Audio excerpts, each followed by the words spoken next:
And we're live. Hi everybody. I'm watching on two screens here. If you see me, guys, if you see me go like this, it's because I'm looking at chat. Yeah, well, if you see me go like this, I'm looking at chat as well. Speaking of which, Gary back. If I full screen that, do I still see chat? No.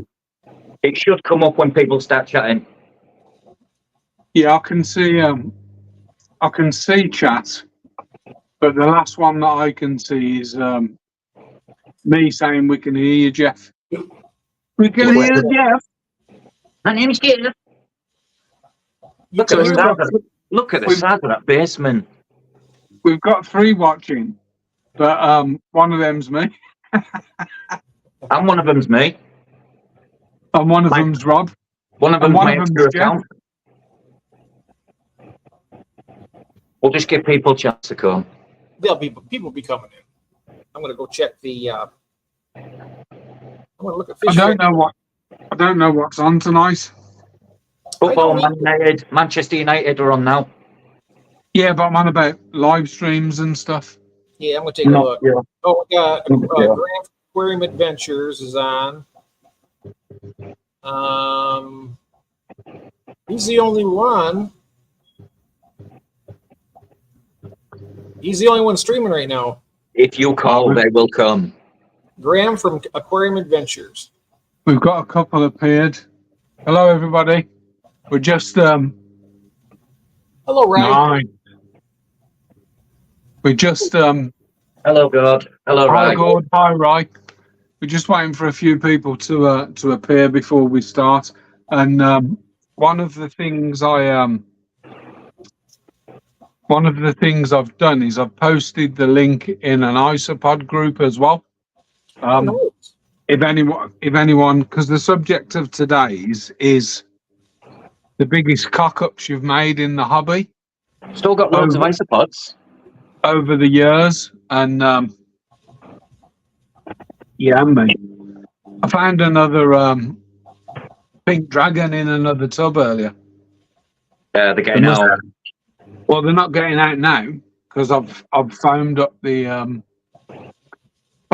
exit holes.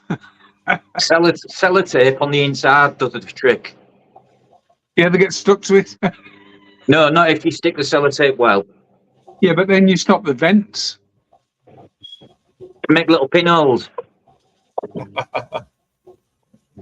Yeah, you could do. Hello, Kaz. Hi, Kaz. Oh, hello, Kaz. Hello, Melvin. I'm on two screens here, guys. Good, right. Kaz. Where's Kaz? I haven't seen Kaz. She's up. You have to scroll up a bit. She's here.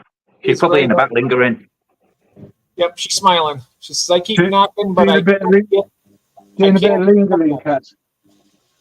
So, yeah, what I use is... look at that back end. Look at them boobs on him. Get them from here. I know I'm going to have some right movers losing weight. You know the sponges. The sponges that the flies breathe out of. Yeah. I'm cutting them up and just putting them in the holes, so they're quite long. Do you know what I found? Do you know what I found today in my underneath a rock in my tortoise enclosure? Tons and tons. Isopod? No, not only isopods. Tons and tons of water worms. Do you know the white worms? Oh. Yeah. Okay, so I've started a culture of. Well, I've started to feed to the fish. Yes, well, they're only a small worm, so my fish, what are small and babies, will eat them. I just need to separate them from the soil, and I know how to do that. Put a piece of sponge in the tub with the soil. Put an algae wafer inside the sponge. Leave the sponge on the soil for about an hour. Then all the worms go up to the algae wafer. Take the sponge, take the algae wafer out, and drop it in a fish tank, and then all the worms come out.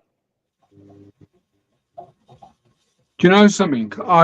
You're talking about algae wafers. Oh, I'm smoking. Sorry. Don't worry about it. But talking of algae wafers. These have been pod food. They absolutely love them.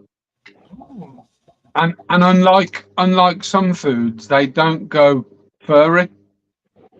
Yeah, that's They what I don't- like to see. Yeah, I know exactly what you mean there. That alone tells me that they don't make the water go funny. Yeah, Quick. they don't go mouldy at all. And I've kept them in really Hello, Mike. humid Mike Myers is in ones. the house. Hi, Mike. I know his Mike's real- name's not Mike. I know Hello, his Mike. name. I know his real name. His real name's Joffrey. Is it Joff. Yeah. GEOF? Oh, Well, Joffrey. you're Jeffers and he's Joffers. Ah, okay. Joffrey. He says, Oh, cool. he's seen my shirt. He's seen my football shirt already. I've got maggots, look. Ah, Put one in your mouth. I've already eaten, but Put one in your mouth, Glenn. One of my fruit fly cultures. Should we? We've got 6 in, and I think 3 of them are us. So we're popping out. It must be a Friday night when people are out. I don't know. One is better than none.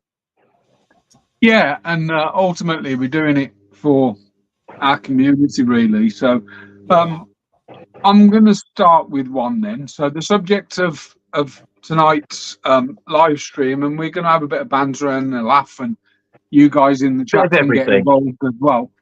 Yeah, it's lighthearted. It's a look back at it's aquarium chat, fun and banter, you know, and that's what it's about. And obviously, I keep more than that, and I know Rob keeps some isopods at the moment and stuff. But my I've got a couple actually. So one of them is I worked in a shop in my late teens, early 20s, and we used to get shipments in of marine stuff. So I helped the guy build up his marine business. I mean, I'm 56, so it's 35 years ago.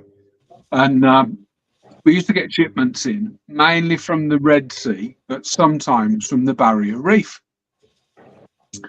So waiting for this delivery to come in, it's late at night, delivery comes in, it's the wrong delivery, but I've got no choice but to tank it up. And I've opened up this box that had a great big kick hole in the side of it. And I'm going through stuff. Oh, that's nice. That's salt water. That's nice. That's nice.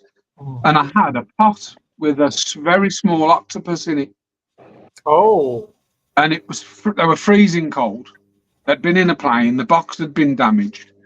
It wasn't what we were supposed to get. So I thought it were dead. So what I've done, I've tipped it onto my hand and sort of nudged it about a bit to see if it was alive, and it didn't move. And I thought, you know what I'm going to do? I'm going to put it in a tank that will seal so it can't get out. And if it's dead in the morning, it's dead in the morning. There's nothing else in that tank. And away I've gone. So I came back in the next morning, and sat in the corner of this tank is a blue-ringed octopus. oh. Those are deadly too, aren't they? Fancy putting it on your hand, you donut. Well, it weren't blue. It got no colour to it. It doesn't. Do not just because it has blue in the name. No, it didn't have any name. It didn't have any name, and it was colourless in my hand. It was practically dead. It was in it was in stasis. It was so cold. It had gone into.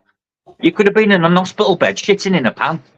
Yeah, that might have saved you having a cold. I rang the supplier up and kicked off but that's number one of my marine keeping stories, and obviously that one was in the shop. So I do have another one. I'm sure we've got more than one each. I think I'm going to pass to Rob next. What's the? Remind me again. What's the genre? The biggest F-ups you've made in the hobby. Oh, by a country mile. That was That you've learned from. Most recently was about 4 months ago. You can go wherever you want to go with it. I'm sure we'll have more than one each. This was 4 months ago, and I didn't do the correct dosage of hydrogen peroxide to kill just a small amount of blackbeard algae. What happened in 10 was I lost 15 snow white plecos, I lost all my pandagara, I lost half my rainbow fish, I lost 2 crebensis, and I lost half my snails. And that was from overdosing by not much, but it was enough. I didn't get the right. I was lazy. I didn't do the literage of the tank minus the sand, minus the wood, minus everything else in it, and I dosed it for about. I double dosed like an idiot. The black-bearded algae died. Yeah, but so did everything else. Yeah, and that's been. But don't use hydrogen peroxide, and if you do, be very careful. If you don't know what you're doing, avoid it at all costs. I'll add one to that on the same note, but I didn't make the mistake once. I made it twice, and I'll come back to that. I'll come back to that one. So I learned from the first one, and I did it a different way the second time. did it again, but I wiped the whole tank out. But and that's recent. So okay, cool. So my first one was being stupid enough and young enough to put something that's deadly to humans in my hand that should never have been there. It was a proper calamity of errors. Rob's done a recent one, so mine's 35 years old, that one. Rob's done a recent one of trying to kill blackbeard algae, not doing his proper calculations. Lost my favourite fish. My Pandagara. If you've had Pandagara, you'll know how beautiful they are. And I had 14 of them, and they wasn't cheap. There was like about £20 each. Yeah, the Pandagara, they're expensive. Yeah, there was nice each, yeah. Cool. About 14 on the shop. So, Jeff?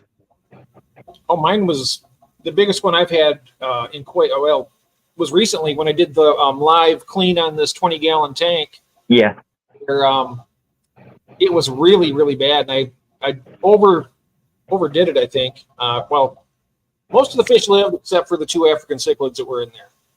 I have no idea, but they're the only 2 that died. Do you know what you did wrong, Jeff? What's that? Crash the cycle. Do you know why? Do you know what did you do? What was the mistake? I did too much of a water change. I think I cleaned too much of the beneficial bacteria, maybe. The biology took it all away, probably. And yeah, I probably turned the tank over twice during that live. Yeah. Okay. By taking water out, putting new water in. It was I used dechlorinator, but I don't know. Everybody else is doing fine. Does anybody want to join this debate, this chat? Does anyone want to come on screen?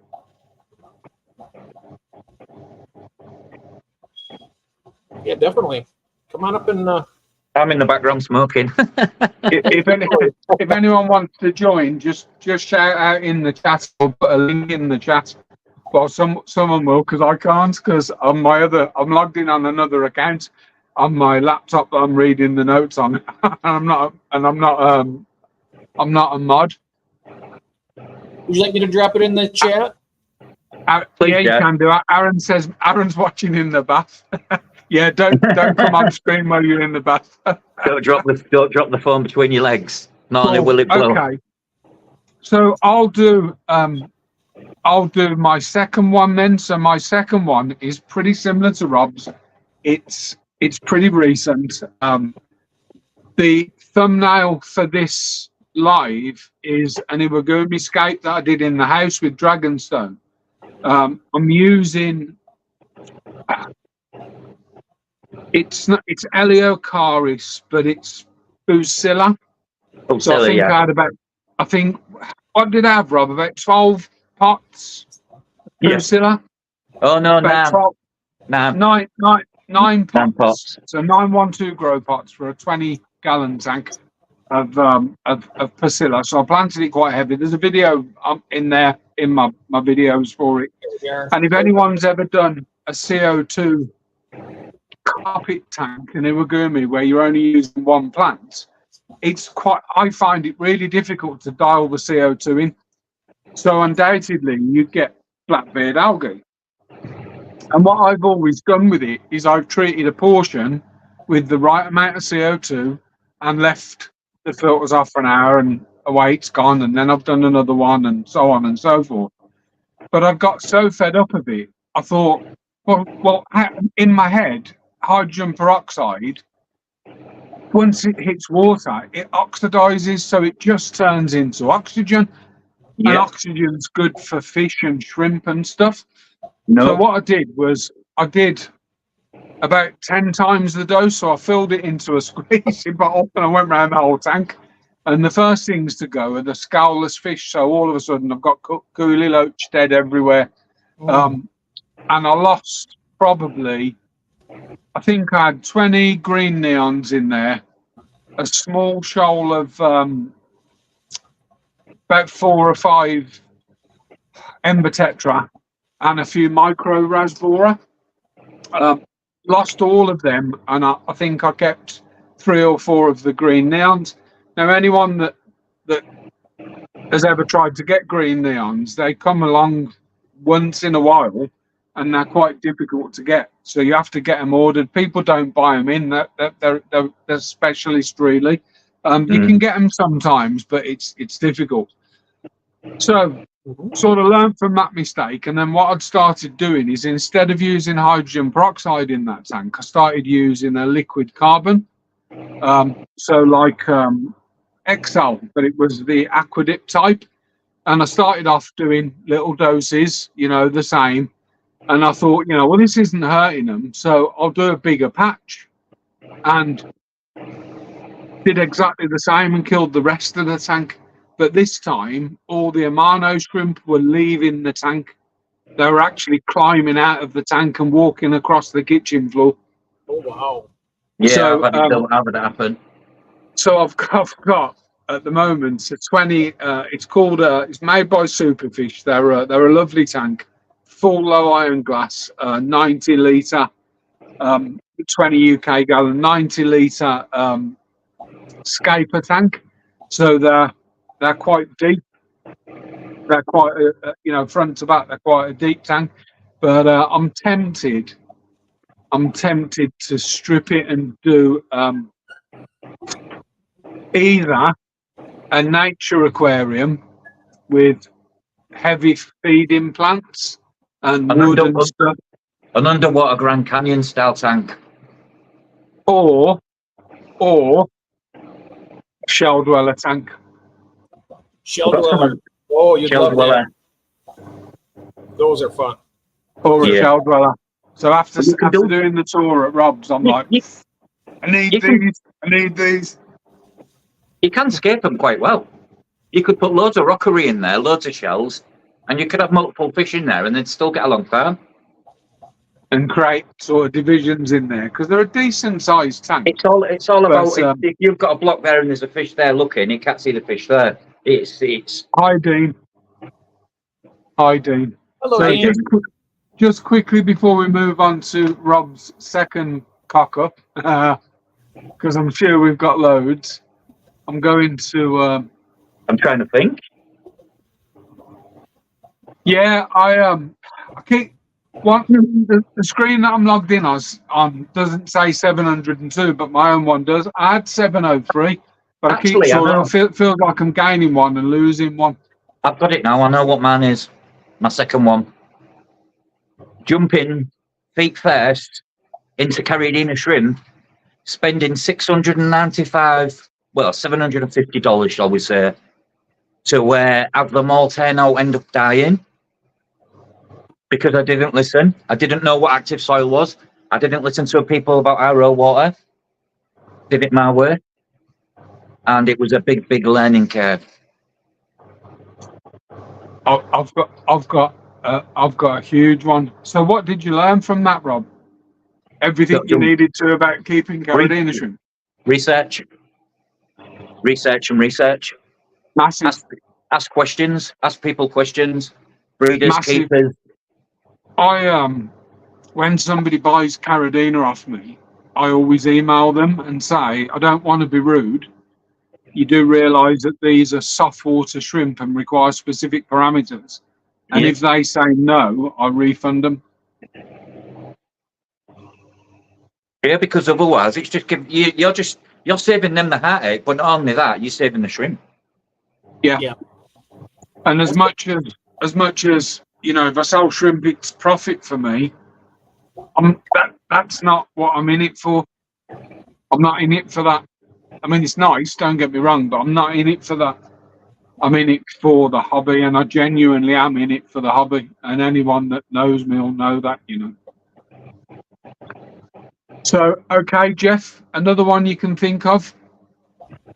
Well, it's not so much a detriment to the fish, but I think one of my biggest mistakes I've ever made was jumping in when I expanded the fish room.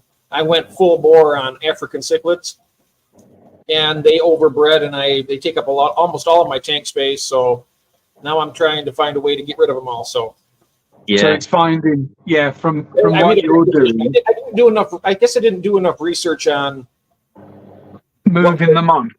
what was in the market, what the market was like for them. Because always research the market. That's another good thing. If you're planning on keep breeding to sell, before you buy, always research. yeah, that's one thing I've done the same. I'm doing it right now, Jeff, with African cichlids, but the Tanganyikan.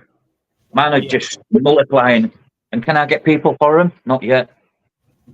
I think one of the difficult things is the hobby's like fashion, and things go in and out of fashion, and I think a lot of that has to do with people buying stuff to breed and flooding the market because everybody's on it.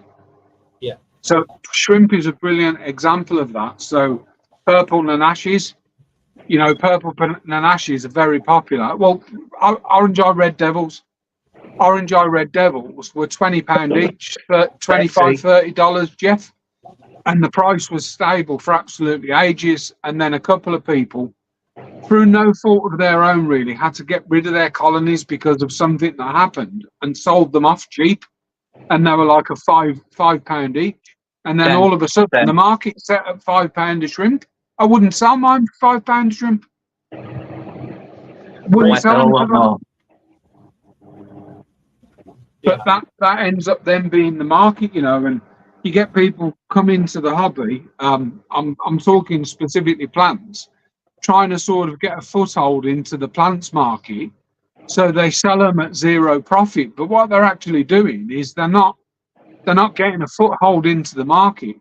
They're fixing the price, and then everyone else comes out the market. Everyone stops doing it, and people will only come in if there's a good profit margin. God's just asked a good question though. What fish do you continue to buy, but have lousy luck keeping them alive? And I know my answer to that for me. I know mine as well. Otto Sinclair's. And see, I don't have a problem with Ottos. I just can't keep them alive. Weird, isn't it? I can't think of it. Really weird. So for me, it was always rams, and I think it was because of research. I didn't have an understanding of what water parameters, and they were sold as they're all right in a community tank. So I was buying rams and putting them into tap water, but could never keep them. I bet I could keep them now that I understand soft water. That acidic water. Yeah, soft acidic water. Yeah. See, that's why I'm bred. You know, I've already bred German rams. You've seen when I had babies. I bred multiple ones, and that's because I had them in soft water. I've bred apistos. So have I. Yours were mad. Blue steels. So Agassiz blue steels. 200 of them. I'm gonna go to my biggest loss, and it's going back to when I worked in that aquatic shop, and I was one of those people who would get a delivery, and I kept marine, so I built all my own sump system, built all my own protein skimmers. I designed all that myself. The tank was over filtered to the max. And back in the day, what we had was we used to run under gravel filters. I've got external filtering as well, but in the tank I had under gravel filters with a product called Calcium Plus, which was like a calcium gravel, a divider, coral sand, and then we used to build on top of that and have power heads for flow. So the power heads were for flow. I had 4 foot by 2 foot by 30 inches tall reef tank. It was all on T5s. There was no halides because they were just so expensive back then. And I'd stocked it with what would probably retail at about £2,000 30 years ago, 35 years ago. So in today's money, that's probably close to 10,000 English pounds. What's that, $15,000 of coral? And back in the day, you used to get coral chopped off reefs. So there was no fragging. You used to get coral shipped in, live corals. And I used to go out when there was lots of them. Used to go out visiting fish shops, specifically marine fish shops. And I was after a Malu anemone, and I couldn't get one on any of the lists, couldn't get it imported. And I went to a place over in near what's referred to as the Black Country in Birmingham called A&D Aquatics. And they'd got a massive, lovely white pink tip Malu anemone for my clowns. Common clowns, none of this fancy inbred stuff. And in fact, I might not have had commons in there. I might have had tomato clowns. Mm-hmm. But anyway, I had a pair of clowns, and this Malu was footed onto the glass, and the guy was quite forceful with it. Whereas what I'd have done is sort of pushed my finger underneath it, and then gradually teased it off the glass. And he was quite forceful with it. Never thought nothing of it. Put it in the tank, waited for it to find its own place and move around, and went to bed that night. The kids woke me up the next morning saying, "Dad, someone's poured milk in the tank." Uh-oh. Oh, no. And the Malu had disintegrated. And because the filtration was so vast, it couldn't deal with the toxins. It just destroyed everything. And I lost the entire tank, every fish, every coral, the whole lot, everything. The whole nine yards. And it took me probably 2.5 years to build that reef. Because the guy rough with the... Yeah, he must have damaged the foot on it, yeah. Wiped my entire tank out, and I've never kept marine since. So it's not your fault, though. It was... Glenn. Maybe it was letting him do that. Good question from Rai. You can answer this one.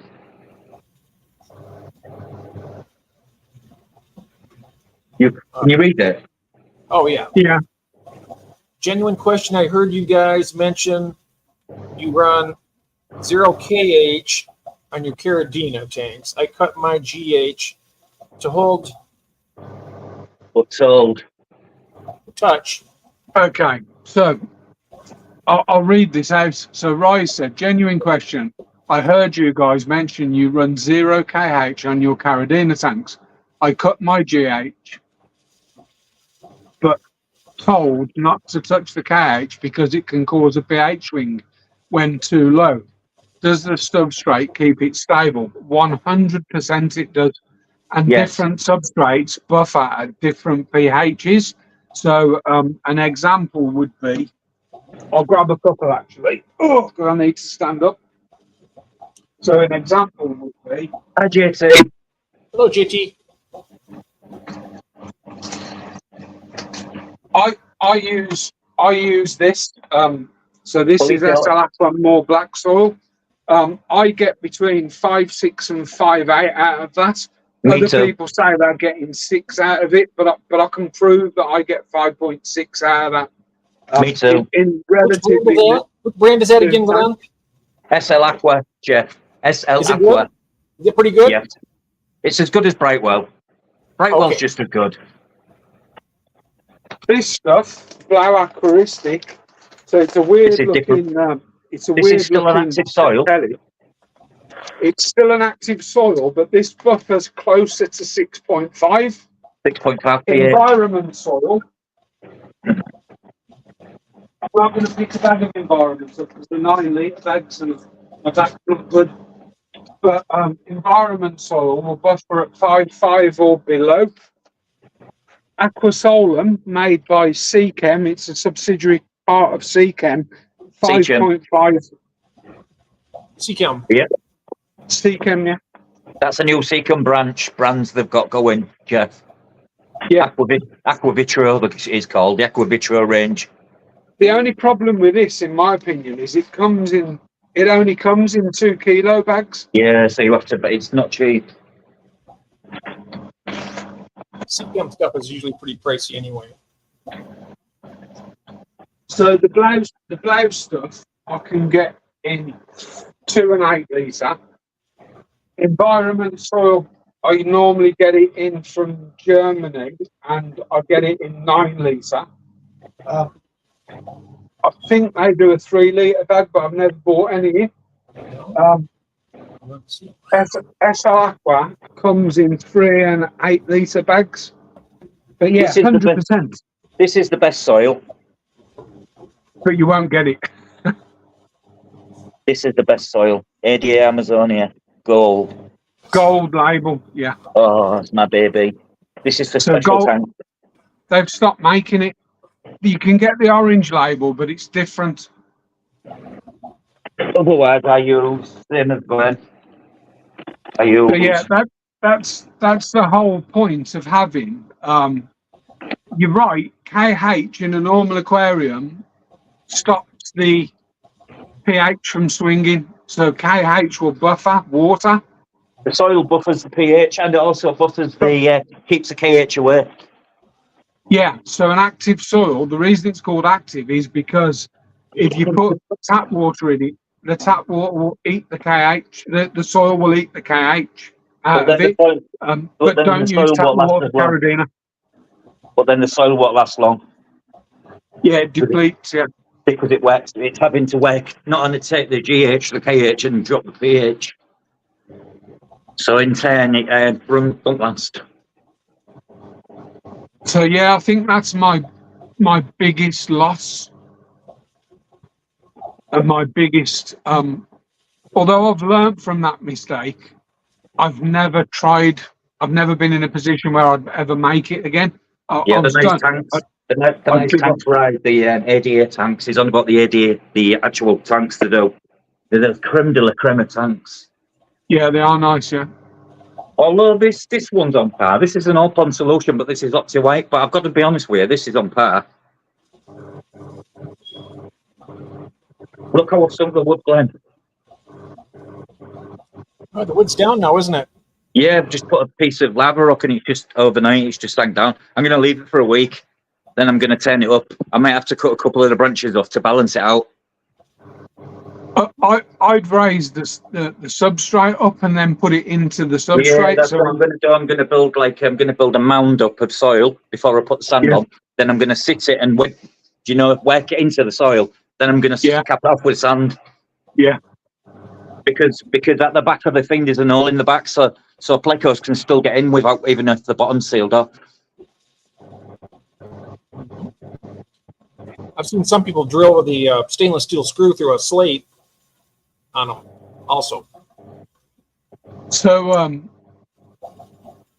yeah, God, ADA tanks are super high price, no matter which country you're in. Gord said he can only find the API softener resin. We don't use aquarium resins. We use I don't know if I've got any. So we have a resin chamber onto our RO unit. This is resin.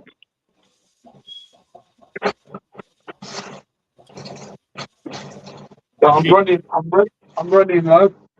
So I buy like 5 litres of a colour changing resin. I don't know if you can see that. This is a resin chamber, and I've just changed my system was running at 0.10, so it was running at 10. So I swapped that out for a new one, and it's actually back to. This is my meter to tell me what my water's like. 0. That's how I know this runs the arrow through it, which I forgot. Going to it shows you what your water is in the tank then. Yeah. Oh, nice. Oh, yeah.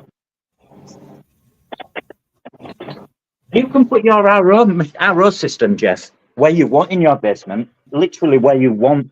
So when it comes to having it, I would personally, you have a sink down there. I have a sink. I would run it over the sink just in case you get the odd little leak, which sometimes it happens. But at the same time, it's your best place to then do a short pipe for your wastewater into the sink, so your waste is always going straight down the drain and out. And then your RO, you could run a LAN like you could run a. This is 4 to 6 mil UPVC pipe, RO piping. Just run it all. Put your meter on your. This runs basically from that end of the room all the way to this end and down. I'd like to keep the wastewater though. I'd use that in my effort. Well, you could actually then send both waters there, and then send both waters here, and then send your waste down to the other bin. Yeah. Done. Yeah. Yeah, you could use your waste into another bin with a. Wash your car with it. Everything. What's that? Glenif? You could have your waste and use it for your Africans. Yeah, Ryan's a good idea. Yeah, they'd be good for like the shell dwellers. The shell dwellers love that. Ryan said, whip your sink out, piece in an isolation valve in, and then put an HMA filter, which is just a dechlorinator. Do you know, for your tap water? So it takes semi-precious. It takes fine sediments out, so you're still getting your tap water, but you don't need to use anything for it. Then you run your RO off onto that, and you've got crystal. You've no need for stuff like this ever again. And it's so easy to fit, Jeff. How long does that particular filter last? My cartridges on my HMA filter last about 3 years. Oh, that's not bad. I also have a dechlorinator pod on mine. You get 2 to 3 years out of that. That white. Where is it? 1 second. This white pod here. I see Charlotte out there. Hello, Charlotte. Hi, Charlotte. Which reminds me, I've got to turn the other one. Charlotte, can you make Glenn Andrew a moderator? I don't know if you can. No, I don't think you can, Glenn. Is she a managing moderator? Managing moderator. If she's a managing moderator, she can make. Yeah, she can, man. I don't know if she's a managing or just a mod. Not sure. Standard mod. Like Glenn, I also, if I can afford it, the colour changing DI resin is very expensive, isn't it, Glenn? Yeah. I mean, I think I bought 20 litres or something, and I'm still using it. But I got 5 litres. I got 5 litres with my RO system, my Via one. With the RO unit, normally change your pre-sediment and your carbon every 3 months, but they're cheap. Oh. And your RO unit should last 2 years. The actual membrane should last 2 years. Charlotte's not even a mod on here. She just mentioned. Yeah, she's not a mod, Glenn. Oh, who's in trouble? I need to do on my Wednesday. Remind me, and I'll make you all managing mods. I think Jeff already is. Just make it close, people. If I'm a managing mod, then I could probably do that. Then let me see. Yeah, you're a managing mod. Definitely. No, it doesn't give me the option to do that. So it must be the owner has to do it. I thought that the managing mod had that ability, but yeah, please. Nope, I can't do it as. Hello, Mrs. Hello, Mrs. Rob said. She's just gone. Oh. Where's your live? Is your live thingy on? No, I haven't switched it on. Oh, Glenn, you're slacking. I'll put it on now, actually. Alexa, turn on air. It's not on it. Alexa, bring me another cup of coffee. Right. Rice said one. Switch off Zappa. Rice said one day I'd love to join us on a live stream and talk shrimp. Zappa's not responding. Please check its network connection. Alexa, you crap. I know. So, where did we get to? Glenn, this is Alexa. You're a wanker. Yeah, Alexa knows everything. she'll probably say, this is from a contributor. Rob Brooks says you're a wanker.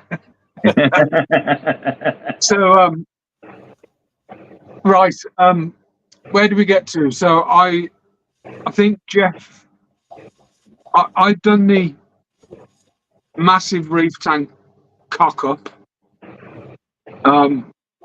Was that the last one we did? Yep. Yep. So we're back over to you, Rob. No, I've already done. Oh, so You haven't done your third one. the biggest loss I ever had, Go on, Jay. that was, and this is, and I can't, there's no answer to this. I have no idea. I had a breeding tank of super red bristlenose plecos, and they were doing absolutely just fantastic. I had a male in on eggs. He carried them all the way till term, and they came out. I had baby bristlenose everywhere.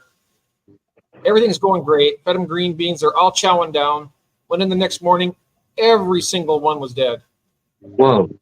Now, I'm just wondering, because I fed green beans, but I had already fed that same can of green beans to other fish, and it didn't bother them. But Yeah. every tank was dead. And that doesn't happen. I mean, that just doesn't.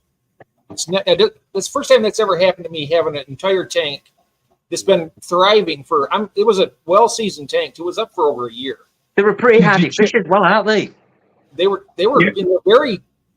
they're hardy fish. So for a breeding group of bristlenose to die overnight, and I tested the water out, everything was great.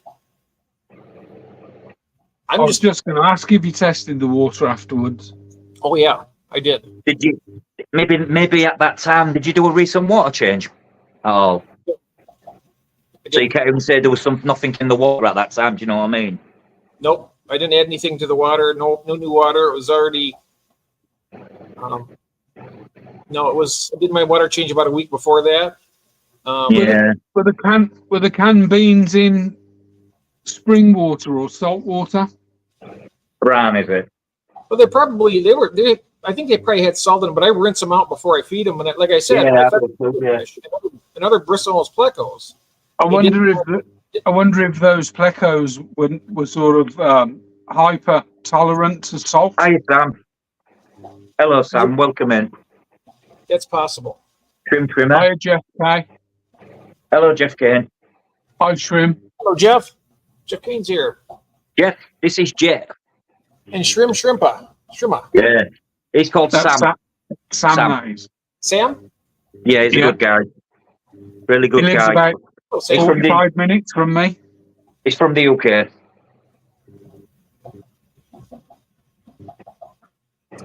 Sam keeps shrimps and small children. So this one's lots of small children. This one's going to Hi, be Charlotte. a bit topical. Not topical. It's going to be a bit close to the bone, maybe. Okay. In the early days of keeping shrimp and caradina, I used to watch a lot of YouTube channels, and you'd take advice from some people over and above what your friends would tell you. So, no, well, he's doing it. I like that. That looks wicked. I'm going to do that. And you do it to your detriment. And for me, one of those was, and I don't know if it was specifically this, was used in Akadama. Akadama, not Akadama. Akadama. Akadama, because it buffers. I mean, don't get me wrong, it buffers, but it gives nothing else. You know, even Amazon Frogbit in that tank was yellow because there was nothing in the tank for it. So I've learned a lot of mistakes. I think I'm a bit like my children, that it doesn't matter how much you tell them, they're going to go and make their mistakes and learn the hard way. And I've done that. I've done that with shrimp keeping, and I'm still learning. And I think I'll be learning till the day I die. So one of mine is taking advice off entertainers Hello, not Jim Fish. knowledgeable people. That's easy to do though, Glenn, because you watch them. You're watching them for entertainment, and you say, "Wow, this guy is so successful. He's doing all these beautiful shrimp, and this is how he's doing it." It's easy to fall into that, and you take them at gospel without. Yeah. But And I've definitely done that. And I mean, I remember at the time Rob says to me, "Don't use Akadama," and I went, "Yeah, but I like the colour." And Rob's going, "Don't use Akadama," and I'm going, "Yeah, but I've got a bag for £28, a massive sack of it." And Rob's going, "Don't use Akadama," and I used Akadama, and probably my most expensive shrimp. Me and Rob bought a colony of galaxies, and I did nothing but lose shrimp after shrimp after shrimp after shrimp after shrimp on that tank. And When I moved them into here, I moved them onto SL Aqua soil, and that colony has blossomed on a proper soil, not on Akadama. It's just, I mean, I have seen as well, though, it wasn't just this certain person, and I'm not going to name names, but I've seen other videos where really successful shrimp breeders, in Europe have kept this shrimp on Akadama for years, but Akadama is a sponge.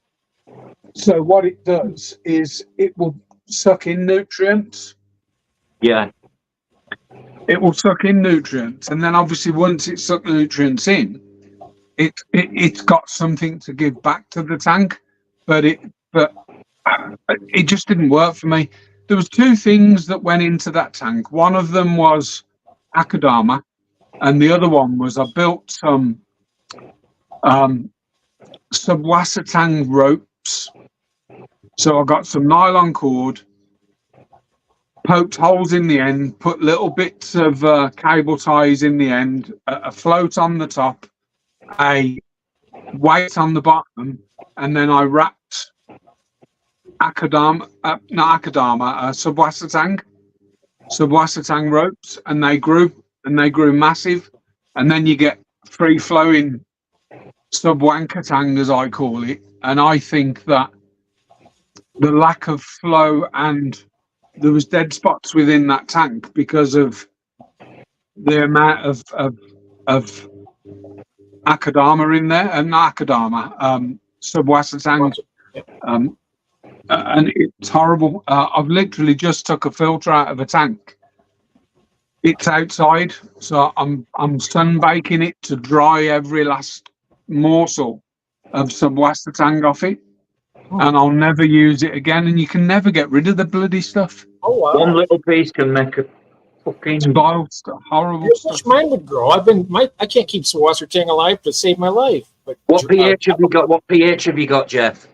Put it in a Carabiner tank. Probably about 7-8. Wait, if you had some, put it in a Carabiner tank and then watch it grow. Trust me. Okay, so it's better I think it does better at like below neutral, so 7 or below, like 6, even 5.5 to 6.5. If you put it in a Carabiner tank, just constantly tell yourself that it's going to end up like herpes. Yeah. Everywhere. So I've got it in this tank right here, but it has aragonite sand, so it holds the pH up. And it's just a little teeny bit, and hasn't grown in months. Same size. It's still green, but it's not growing. Pity I couldn't send you any, because I was constantly picking it off with tweezers. I bought a 6 foot. I once bought a 6 foot tank. It was a 6B3B2 tank full of subwasatang, and I bought all the subwasatang, and it was the worst thing I ever did in my life. I put it in every tank. It took me over 1 year. 1 year to get rid of it all. Gone. $10 for a golf ball size portion of it here. Oh, I can get you that. Can get you that. Golf ball size portion is $10 for subwassertang. I'd sooner have duckweed than subwassertang. I got plenty of duckweed. I'll trade you the duckweed for the subwassertang. I can get rid of duckweed. Oh, you have to work at it, but I can get rid of duckweed. Yeah. Just keep scooping it and scooping it and scooping it, and the tiniest morsel of it, scoop it. You can also introduce other floating plants like Amazon frogbit and redroot floaters, and what happens is they overpower the duckweed, and the duckweed starts to get choked, and it starts to only form in little patches, and as then other plants grow, and then the duckweed just turns yellow and dies off. Mm-hmm.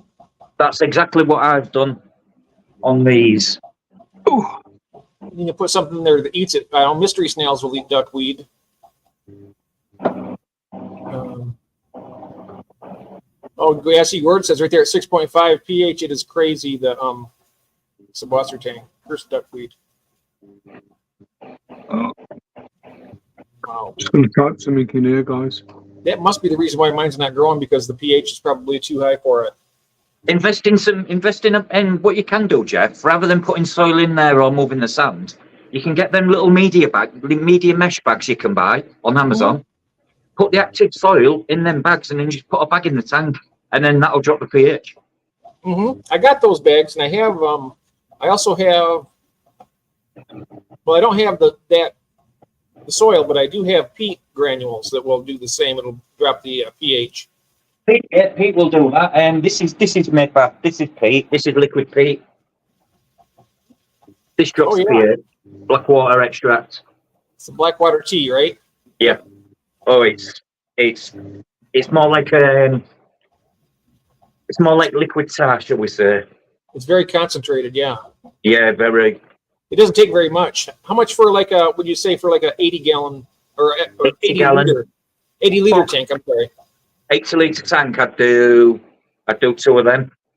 2 lids worth. 2 lids worth. One. Okay. 2. That's it. Well, this got free. This got free. Okay. But that's all the tannins off the wood now. And that stuff right there would also lower the pH a bit too. It takes it from my tap pH is 7.8, and my pH after 24 hours of adding this goes to 6.5, 6.6. Wow. That's pretty impressive. And it's really good. What I've noticed, especially my Congo tetras, if I ever add it to their tank, the colours pop. I don't know what's in it. I don't mean to know whatever it does, but it just makes it must have some sort of vitamins or something in it. I don't know. There's fulvic acids and whatnot in it, but I don't know what's. But it makes fish. It also, my Corydorus stairby, if I do a big water change and then I add a cup full of that as opposed to adding a few Indian almond leaves, Ketapa leaves, if I add a cup of that, my Corydorus stairby and a water change will breed. But if I don't add a cup of that and just only do a water change, they may or may not breed, but they definitely, it's like I could do it on clock. It's like I can make them breed there and then. I think it's what David's having trouble with. Elfish, he's got the equus, and they need a lot of. They need a lot of those leaves, a lot of leaves, and more acidic water. You've no need to, if you've got this. Just even for epistogrammas, eggfish like that, and German rams. This would be good for German rams because this actually softens the water. What brand is that? Can you tell me what brand is it? Ista. ISTA. Oh, Ista. Okay. Don't buy the soil. Sometimes you've no need for the soil, but what you'd have to do in a tank every so like maybe once a week, you just have to put half a cap in the tank just to keep it in the system, because it does get taken out. Your tank goes really quick, and what happens is all the ground down peat settles in your system, which in turn starts to soften your water.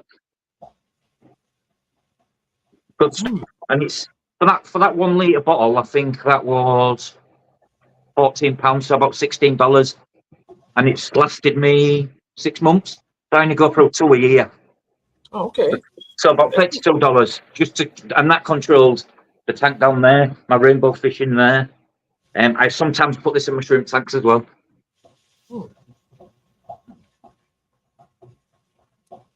Yeah, about 16 pounds left. Sure. Because Charlotte was just asking how much it cost. Yeah, that'd do for your tank, that, Charlotte. That'd take your pH down. Has anyone got any other disaster stories? I have one. How many times you've flooded your rooms? That's happened. But I think one of the biggest problems I have. I'm too frugal for my own good, for my fish room. I mean, I get everything budget. Yeah. And that heater that blew up and it took out a whole tank of my Goodyears. Yep. Batch wise. Sometimes it can be a big. I've had it happen to a cheap generic. It's actually the same brand, Jeff, as the one you've got, but it's a rod one. But it's from. I looked on Amazon. It's the same Chinese brand. Yeah, it's worked for 3 years before it happened, but I never expected it to blow up. I know that they'll stop heating or they'll start overheating or something. But it was overheating. There you go, bang in the tank. Man smelled like burning. Oh yeah, it smelled like an electrical fire. Like you've got wires, like you burn wires like that, and you get that smell off it. That's exactly what it smelled like. I had to throw away the sponge filter because I could not get it. I mean, couldn't get the smell off it because I didn't even want to try it. I had to take all. Charlotte says, "Wow, Glenn, yes, please." I don't know what she means. Shows your belly. I had to throw the substrate away and everything. Yeah.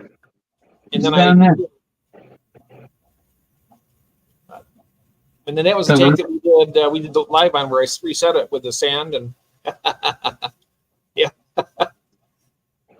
I was picking up a net. I've been looking for. Oh, Cheryl was asking if you sell that tea. Yeah, Glenn has this one. I'll show you, Charlotte. Oh no, don't sell it. Oh, do you sell it now, Glenn? Charlotte's asking. You want this one? Yeah. That's all you want, Charlotte, and put about in a tank your size. You'd want about.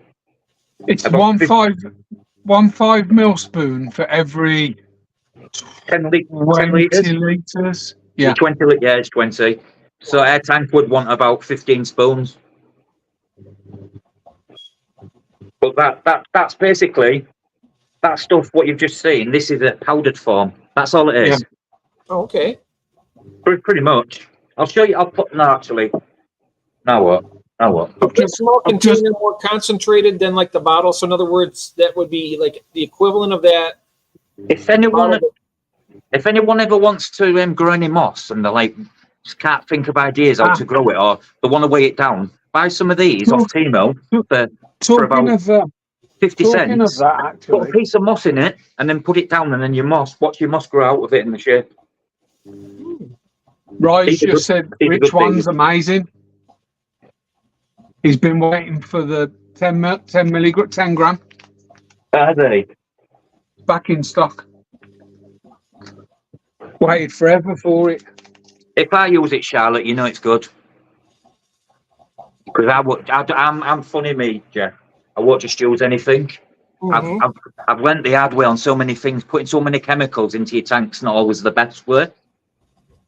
But then you've got stuff what actually putting into your tank really is beneficial. Like, oh, look at that! Speak of the devil. There's David. Hello, David. Hi, David. Hey, talk to me, David. Let me show him this, David.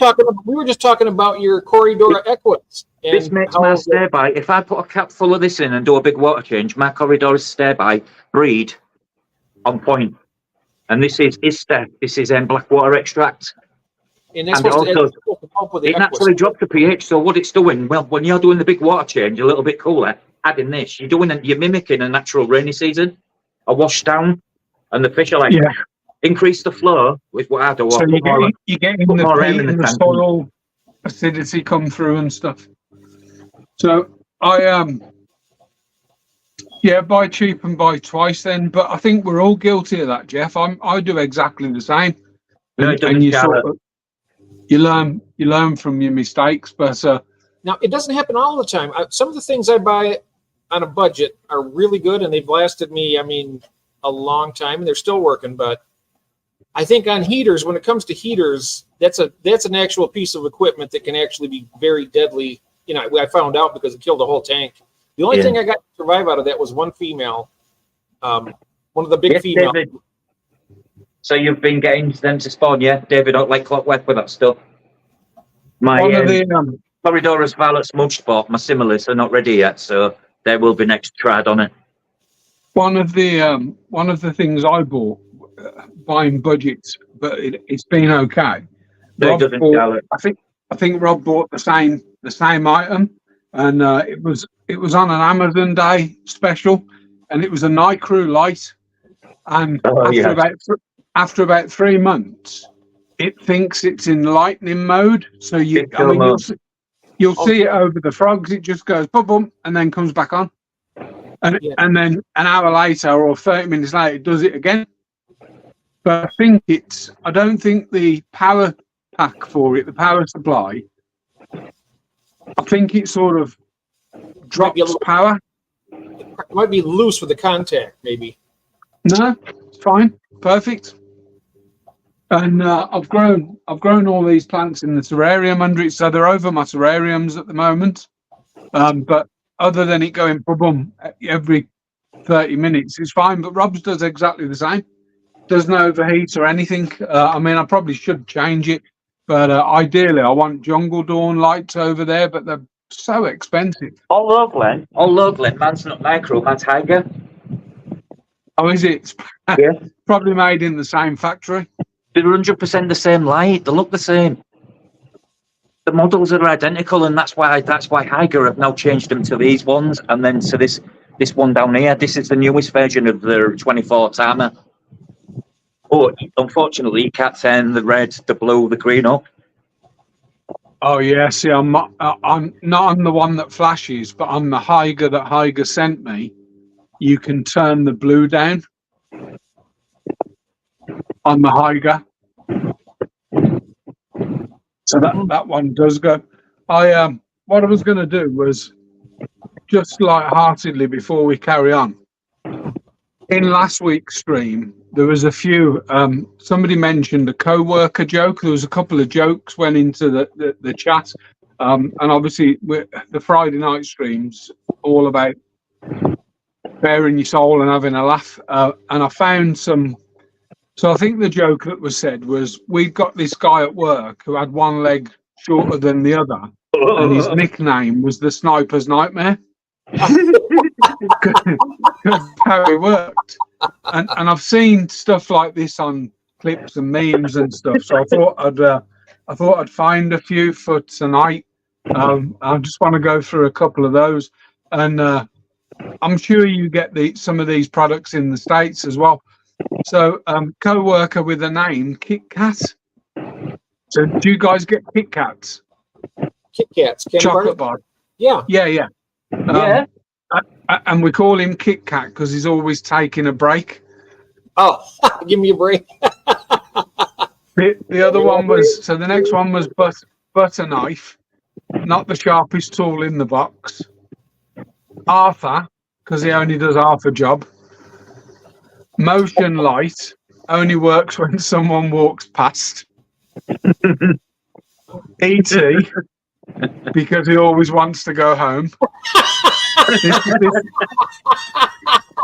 love that one. So this was my favorite. Seaweed, because he floats around all day and stinks like shit. Lantern, not very bright and has to be carried. Yep. Deck chair, always folds under pressure. G spot, you can never find them. Daisy, some Daisy's in and some Daisy isn't. Yeah. I'll save my favourite till the end. There's only two more. Coleslaw, because they're 90% cabbage.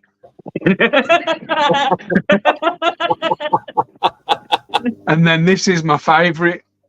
Foreskin, because he disappears when things get hard.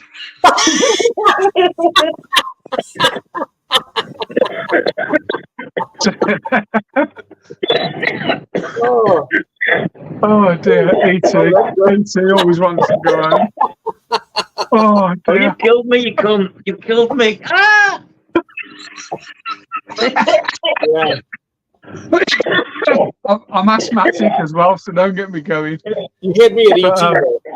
I thought that would be a good, not a good end to the stream, but a good end to what was started last week with those nicknames for co-workers. So if anyone's got any that they want to share with us, please do so, even if they're genuine. Man was sick note because I was never at work. Oh, I used to get called. So I worked when I was when I was in, so after I left that aquatic shop, well, I didn't so much leave as I put one on the owner because he spoke to me like I was dirt, so I floored him. But and needless to say, I didn't work there any longer. But I went to work I was self-employed, and I went to work in construction for a company called Midas Construction. They used to do concrete repair on buildings where the steels had blown the concrete and stuff. And being naturally gifted, I rose up quite quickly to become. I'd tell other people what to do. Chief Ballbag. And they nicknamed me Never Sweat. Never Sweat. So I had the nickname Never Sweat because I was always in the van going and collecting and stuff and running around. And because he did nothing to sweat, that's pretty much it, Jack. Yeah. Well, you don't have a dog and bark yourself, do you? That's why he also used to get the nickname Elbows because he was always on the bastards. We had a coworker when I worked, and I tell you, this person is so slow. Yes, I am. The place was just rocking busy, and everybody's running around. And this guy was like a sloth, right? He would, if you go any slower, you'd be going backwards. If you go any slower, you're going to be going backwards. That's brilliant. It was funny. That's brilliant. You should have called him Time Lapse. Chuck Norris is his own co-worker, Shelley says. I know, yeah, nice one. Robert choking on smoke. Yeah, probably. It's one good. It's the fired by, though. Chuck Norris. It's the first thing that got me in the smoke went down the pipe. And the point, I mean, that's, although we've had a good laugh about our own balls ups, and I'm guarantee you I'll make more, you know. I'll guarantee you I'll make more. The purpose of the Friday stream is to have a laugh and get some air in your lungs, if that makes sense. So I'm gonna throw this open to the chat. What's that, Brown Nose Day?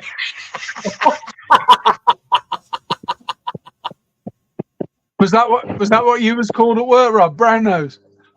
Brown Nose Day. I had a long tongue apparently. We used to have this lad we called Brown Neck. Been in many bumholes. We had this lad called Brown Neck because his head was so far up the gaffer's arse you could see the rim. It's gonna fit. Oh.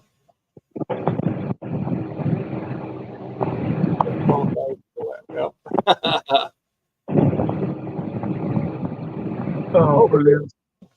Rye says, my favorite saying at work, manager at work, Rye, what are you doing? My response, Scott, that's all to do with you. Scott, it's all to do with you. Beat me up, Scotty. Oh dear. So I'm gonna throw it out to the chat, I think. So if anyone wants to share whatever you want, if you want to share a joke, fine. If you want to share a cock up that you've done in the hobby, you know, that could have been really expensive or really stupid. I did one recently, and I actually did a video about it. But it was I moved 7 really nice Carradina into a brick. I know. You look like a sex offender without them. You're a sex offender. I can't even see. So. Whoa, Jeff looks like Jeffers. I never had a beard and moustache for years, and now if I take my beard and my moustache off, I always think my top lip's about this wide. I can barely see with this. There we go. So yeah, if anyone in the chat, I think that the most recent one I did was I put these 7 Carradina in a breeder box, and I'd got a condensation tray on the tank, and rather than just push the condensation tray back, me being me, proper OCD, I actually cut the condensation tray out to fit where the filter box went on, and shrimp went over the weir. Actually climbed over the weir, but couldn't get in the tank because it was the condensation tray was so tight. Ended up on top of the tank, crispy. If anybody wants to join in on the live, come on stage. Just scroll up the chat, and it's in the. But yeah, I lost 3 of 7 really nice shrimp. Now, on a brighter note, even though I made that mistake, I've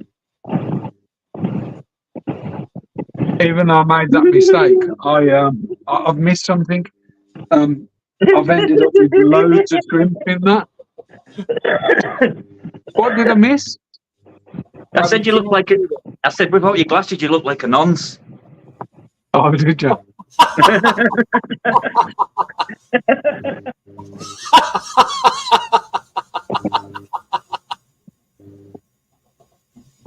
That reminds me of something very funny after show. Next level. On YouTube. Next level. The little bald Well, guy. at least I haven't got a Gary Glitter beard, Rob. Come here, children. What do you mean? So you're saying I look like Gary Glitter? When Rob was younger, Jim fixed it for him to milk a cow blindfolded. Hey, but also he told me that if he puts his finger in my bum, I'll make chocolate milkshake, and it didn't work. Jim didn't fix it for me, Glenn. He brought me ass. Jim will break it for you. Jim will break it for you, and you and you. I found a mug, and it was Jim fixed it for me. I think I was going to buy it and send it Rob, but I didn't have any available spends. But I'd have just sent it randomly and not told him. I'd have been happy with it. Jim fixed it for me. Man from Vietnam, Robbie. Man from Vietnam. Or the Philippines, or as that guy called it on the YouTube shop, Philippines. Rob thought KFC was the kiddie fiddling channel. Kentucky Fried Children. Oh, dear.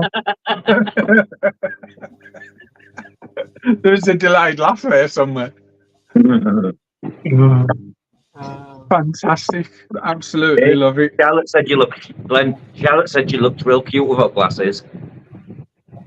I look real cute with or without glasses. I already know this. You look like Penfold. I've got a very slight turn in my eye. My daughters have got it. My son's got it. Oh, you've got a bad case of pontoon eye. One's stuck and one's twisted.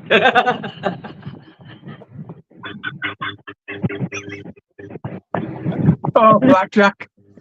Blackjack. It's known as blackjack in the States. Did you hear that, Jeff? He said, "I've got a case of blackjack eye. One's stuck and one's twisted." Oh. Rob says, I'm going to get told off by the wife, chuckling away.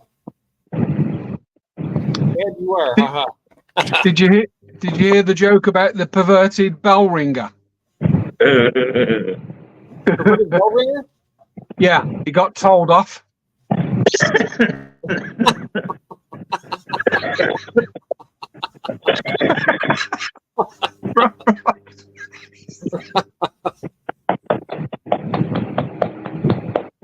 Oh dear, that's so funny.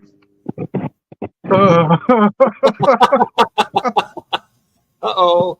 So come on, you guys in the comments must have made some major cock-ups in your time. in your aquatic adventures.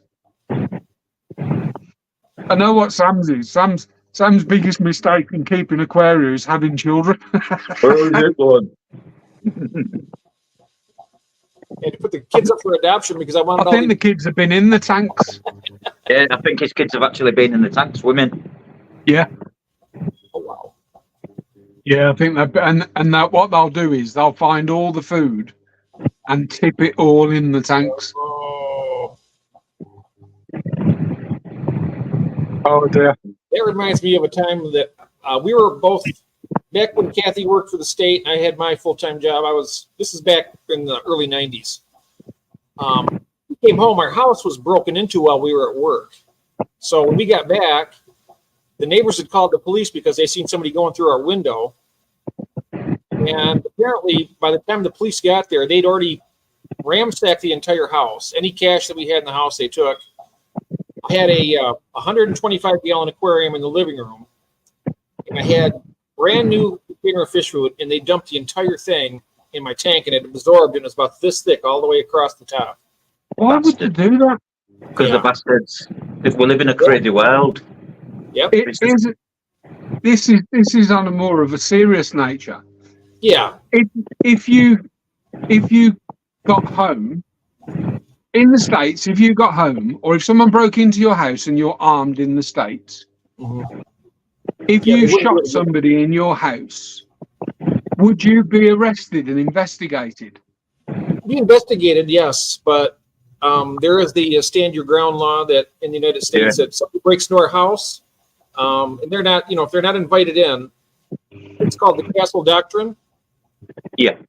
Because our home is your castle, so they come in.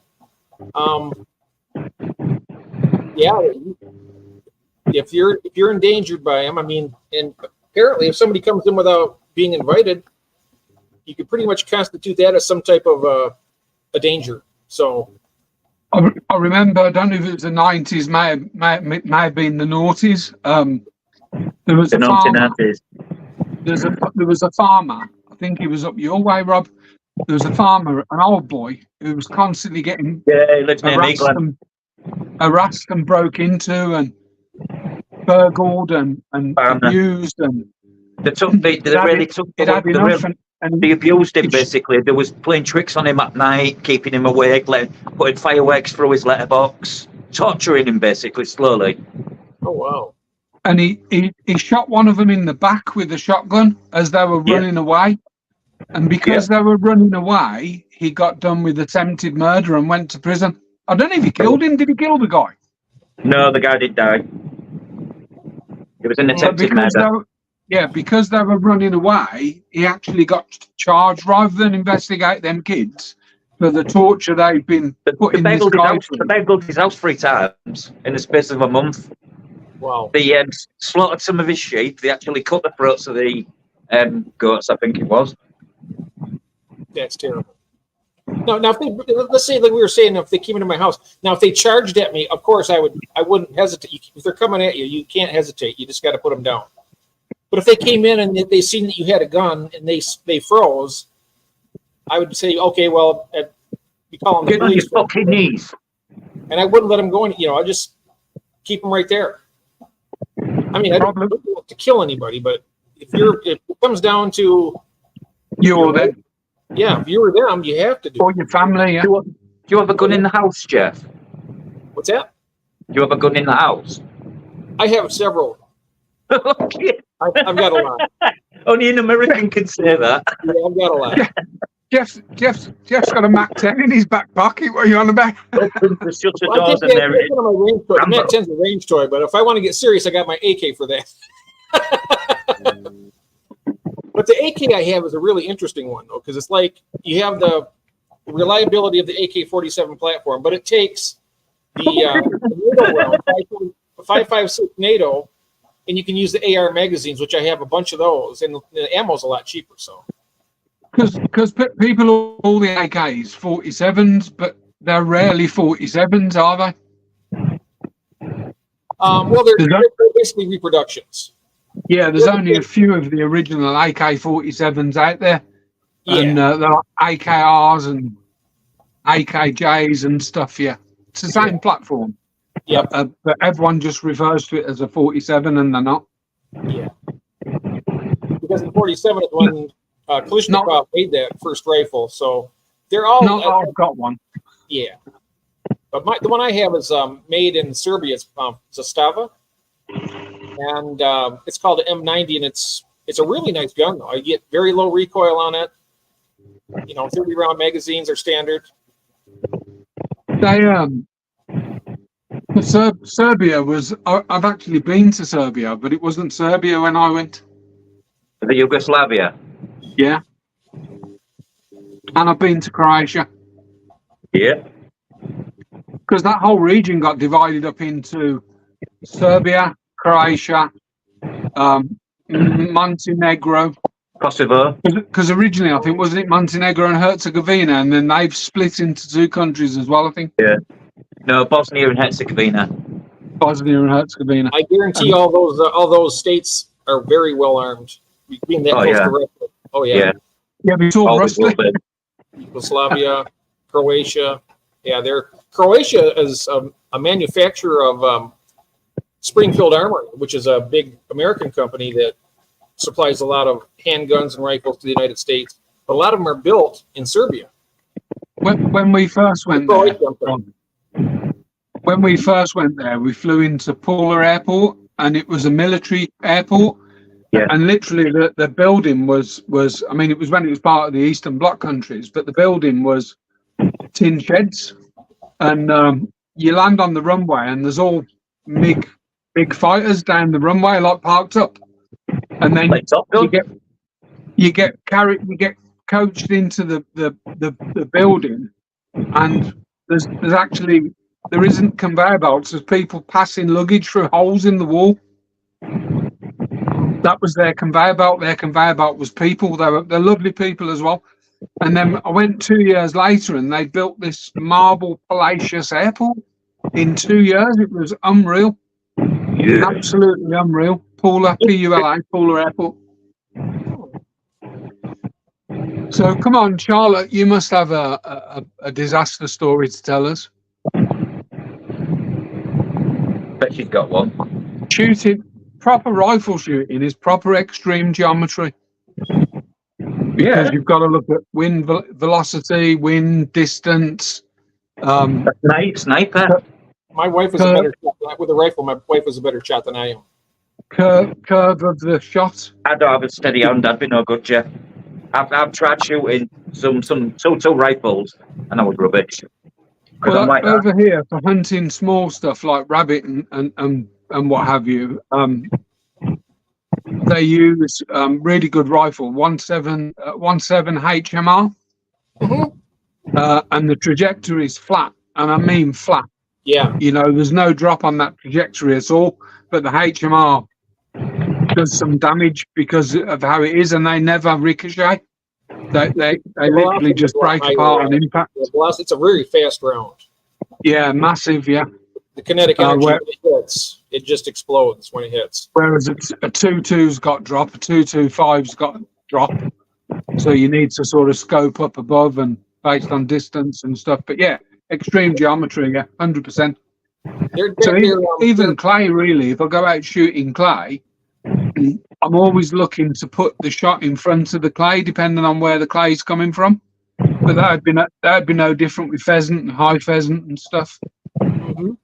So you're actually looking to pull through the target and fire just in front of the target. So your head. Do you know what Charlotte said? Charlotte was on track to be a sniper in the RAF before she got become disabled. Oh wow! Apparently she likes guns. Look, a 60 pump pressure rifle. Nice. I like watching people shoot them Barrett 50s who don't expect the kick. The videos of people shooting a Barrett 50. I see. Well, I seen the woman they have shooting the Smith & Wesson 500. It's a pistol. It's a revolver with a shell about like this. And this little girl, she's probably 110 pounds soaking wet, and all these big guys sitting around, and she shoots, and it comes back and it hits her in the head, and they all start laughing. I'm like, what? You know, it was terrible. Yeah, I've seen people with Barrett biscuit What? Why are you laughing, Rob? It's not funny. and it puts them across the room. I'm going so well. Why? What were you thinking? I'm picturing it in my head, and it's just like, wow. Shooting always reminds me of pull up your socks, Avi. Yeah. You know the film Snatch, the Guy Ritchie film, where he says the fact that mine's got Desert Eagle 5.0 written across it and yours says replica should precipitate into your mincy little faggot ball shrinking and disappearing now. Fuck off.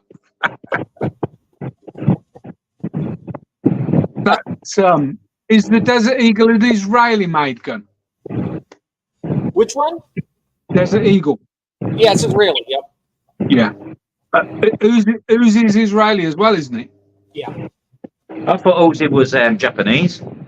No, it's Israeli. Mossad invented the Uzi then, but didn't they? Mossad. They make a lot of weapons. One of my friends went out to Vegas. They have to.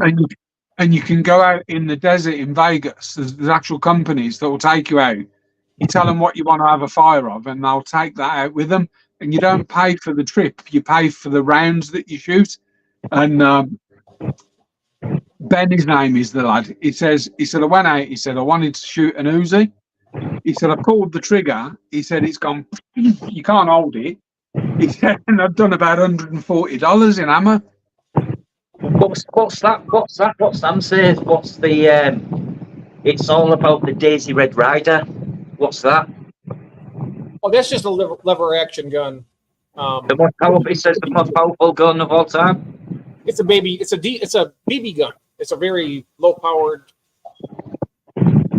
All the kids wanted them as when you're little. That was your first gun most of the time. And them little pellets what you put in them little tin things. Kathy, are you all right? I'll be right back. Yes, yeah. Be right back. I'm gonna wrap up soon. All right, sausage. Struggling down here with my moves. I should have worn my GB top, shouldn't I? Does everyone like Rob's top?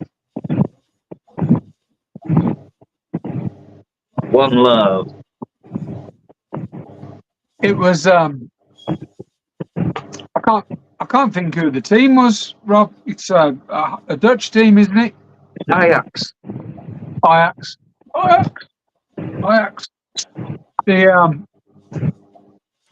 Ajax did this Bob Marley tribute shirts. 3 little birds. The original shirts had 3 little birds on, and I think their league wouldn't let them have have it as a proper kit with the 3 birds on, because they said that it wasn't in line with their logo. Like, 2 seconds. I'm just gonna. The cat knocked her water glass off her table. That's what the sound was. As long as everything's all right. Everything's all right. Yeah, I think Glenn's trying to push the fat out. I'm not. I had a pre-live poo. I'm gonna need a poo after this. So if anybody doubts my Star Wars inness, I've actually got Star Wars gibbets in my Crocs. Look. Wow. I've got 3 actually. I've got a Star Wars gibbet, my football team, and a Jamaican flag. Wow. And on the other one, this is my son's sense of humour. So in April, when my missus was away, I was cutting up some cooked lamb's hearts for the dogs, and I grazed my hand with the meat cleaver that I was using, and ended up needing stitches, and it was deep. So my son decided to get me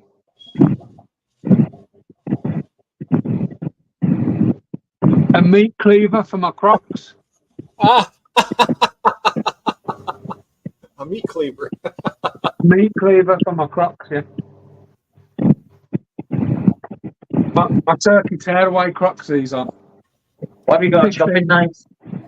15 quid. To be honest, the reason I use the meat cleaver is because if I'm cooking chicken and I'll buy a whole chicken if I'm doing like Jamaican chicken, and I'll chop the whole chicken up, so I use a cleaver. But with that meat cleaver, every time I take it out, it goes across the steels, and every time it gets put away, it goes across the steels, and it's always kept really sharp. And I don't know if you can see the scar. It's only about an inch, but I could see bone because it's quite thin there. I could actually see bone and tendon. It went right through, and I literally just grazed it. But talking of, I don't know if you guys can see this. I went into hospital for that second heart thing yesterday, Jeff, Yeah. and they blew a vein trying to get a cannula in. That's I see normal. that. Oh my God, yeah. Because they don't bloody listen. And I always say to them, put it in my hand and use the smaller needle. And they, oh no, we know what we're doing. Burst the vein first go, and went, oh, I'll put it in your hand. Yeah, I have terrible veins too. They have to put it in my hand too when they do it. I tell them To be fair, last time they actually got it in there, but it was a different girl. And this time, I mean, there's a hard lump in it where they blew the vein. There is a hard lump in it. So we've done an hour and a half. It's, what is it now here, 11 o'clock? Unless anyone's got anything to add or wants to come on and tell us some disaster stories, I think I'm going to wrap up there, guys. all right. I know it's early still in the States, but it's quite late here, Jeff. Yeah, I understand that. Yeah. Well, it's not late for Rob because Rob's a vampire, but it's late for me. Yeah. So Rob used to love it when I used to go on holiday because I was always up late. Yep. Before I was ill, when I was working, I was in bed at 10 p.m. every night and up at 6:15 every morning without fail. Now I'm sometimes up at 12, 1, but more often than not. So my missus is watching a series of something, which I'm not too bothered. I don't mind it, but I wouldn't mind spending. We'll probably go to bed about 12, but I want to spend some time with her before we go to bed. So, hope you guys had a bit of a giggle. Yeah. Thanks great. everybody for I joining. love Thanks, Jeff. The coworker jokes were so good. About Thanks, Jeff, for coming on. Thank you. And we need Thank to you, think Jeff. of a joke. We need to think of a joke subject for next week. Yeah. Yeah, we'll think of some. Definitely. I love that. We'll work it out. It's like And- E.T. and- really wants to go home. and a subject, and I'll do a bit of. My problem is I get told loads. My uncle Ashley is my dad's brother. He's about 76, 77, and he's as crude as I am. I speak to him 2 or 3 times a week, and he always says, "You got any jokes?" And then it's a joke, but I forget them. Oh. Yeah. I forget them. I can't retain them like I used to. I think that's medication, but you're welcome. Have a good weekend, everybody. Thanks, Jeff. Yeah, enjoy the Thanks, weekend, Rob. guys. Thanks a As lot. always. Thanks, Glenn. I appreciate And, it. if Rob goes live in the next hour, I'll probably be on that. All right. Well, I might not. So I don't know. if- Someone will. if Someone anyone- will. If anyone's got any ideas for a joke subject we can research, or a subject to do with aquatics that's light-hearted and have a bit of a crack about, let us know. Strimman people have got. I think most of you have got my Facebook and stuff. Drop me, Rob or Jeff, a message, and we'll see where we go with it. Yeah. I've got a week to do a bit of research. Okay. Well, I really enjoy these Friday night ones. Yeah, me too. Really enjoying. They're a good laugh, and I think that's twice Rob's been in hysterics. So don't take much when I've had forget, ET phone home. Take it easy, everyone. All right, bye guys. Catch you later. Bye bye. Thanks a lot, guys. Thank you. Bye bye. Bye bye.